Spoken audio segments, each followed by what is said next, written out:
Ito ang Balitaan Plus. Balitang higit pa sa katotohanan. Balitang walang politika. Balitang pampaaralan. Serbisyong paaralan lamang. Kahapon, kayo, habang buhay.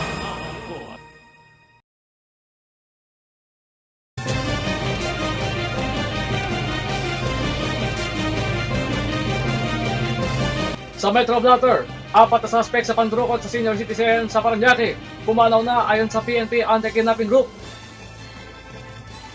Isa pang Metro Blatter, lalaking tumangay sa motorsiklo ng security guard na sa kote ng mga lesbo sa Quezon City. Babaeng estudyante na angkas sa motorsiklo, patay ng mabangga ng ambulansya sa Cebu City. At sa Metro Chica, actress na si Sukado, pumanaw na sa edad na 44.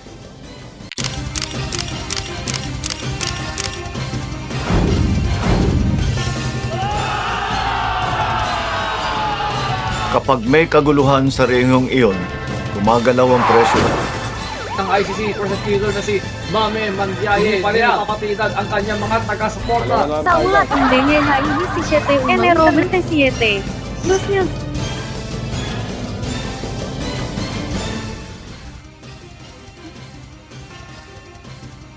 Panang gabi po, ito po ang Metro Balita, High School Super Balita, mga balita sa lulang kabiasnan, patas at takapagbalita ng paaralan.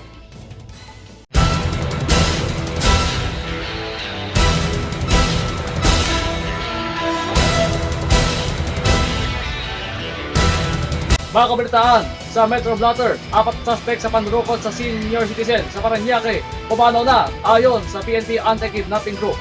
Pumanaw na ang 4 na suspect sa nagpakidnap ng senior citizen na humantong sa engkwentro sa mga otoridad sa Parañaque ayon sa Philippine National Police Anti-Kidnapping Group o PNP-AKG nitong Huwebes. Dalawa sa mga nasa mga suspect ay ang mga dating pulis na inilis o na-dismiss sa trabaho.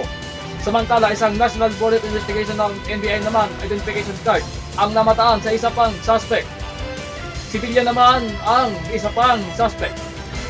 Ayon sa pulisya, ang biktima ay isang naturalized Filipino na may lahing Indiano.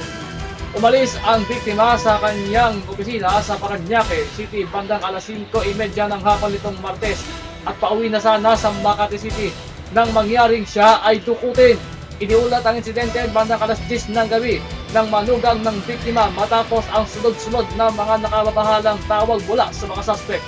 Bandang alas 7:36 ng gabi, isang hindi kilalang lalaki ang ginamit ng cellphone ng biktima. Tinawagan ang number ng manugang nito at inutusan na makipag-negosasyon para sa pagpapalaya sa biktima. Patuloy ang pagsasagawa ng backtracking ng mga otoridad para mahanap ang mga nakatakas na lalaki at pag-verifika bang lehitimong uniforme ng PNP ang mga na-recover mula sa abandonadong sasakyan.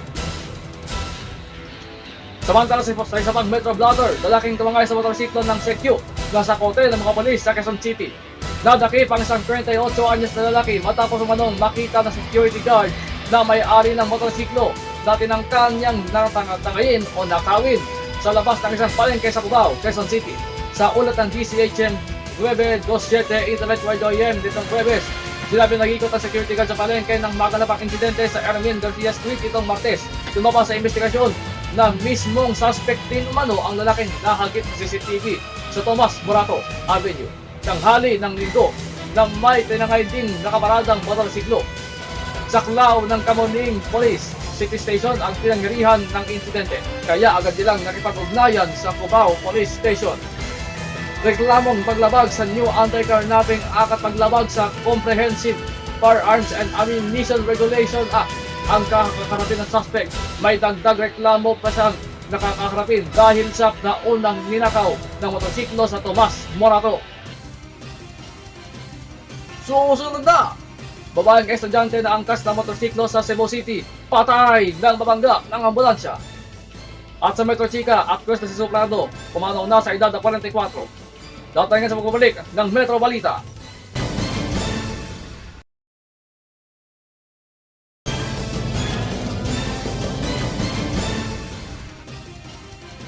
Mga kabalitaan, babaeng estudyante na angkas ng motorsiklo, patay ng mabangga ng ambulansya sa Cebu. Nasawi ang isang 18 anyos na babaeng estudyante na angkas sa motorsiklo nang mabangga at magulungan na siya ng isang ambulansya na counterfloor sa Archbishop Reyes Avenue flyover sa Cebu City sa lalawigan ng Cebu nitong Martes. Ayon sa ulat ng High School Cebu nitong Miyerkules, sinabing papasok na sana sa paaralan ang biktima at kaklase niya nang maganap ang aksidente at nabangga sila ng ambulansya. Nalaglag ang biktima at nagulungan pa ng ambulansya na nagdulot ng matinding pinsala sa ulo. Kritikal naman ang kalagayan ng kanyang kaklase na rider ng motorsiklo. Base sa investigasyon, may pasyenteng dadalhin ng ambulansya sa Cebu City Medical Hospital Center nang mangyari ang insidente. Hindi pa umano nakakapagdesisyon ang pamilya sa biktima kung makikipag-areglo sa sila sa driver ng ambulansya na nasa kustodiyan na ng Traffic Enforcement Unit. Nagpaalala naman ang Bureau of Fire Protection o BFP sa Cebu City sa mga driver ng emergency vehicle na iwasan ng mag-counterflow at kung gagawin ay dapat maging maingat.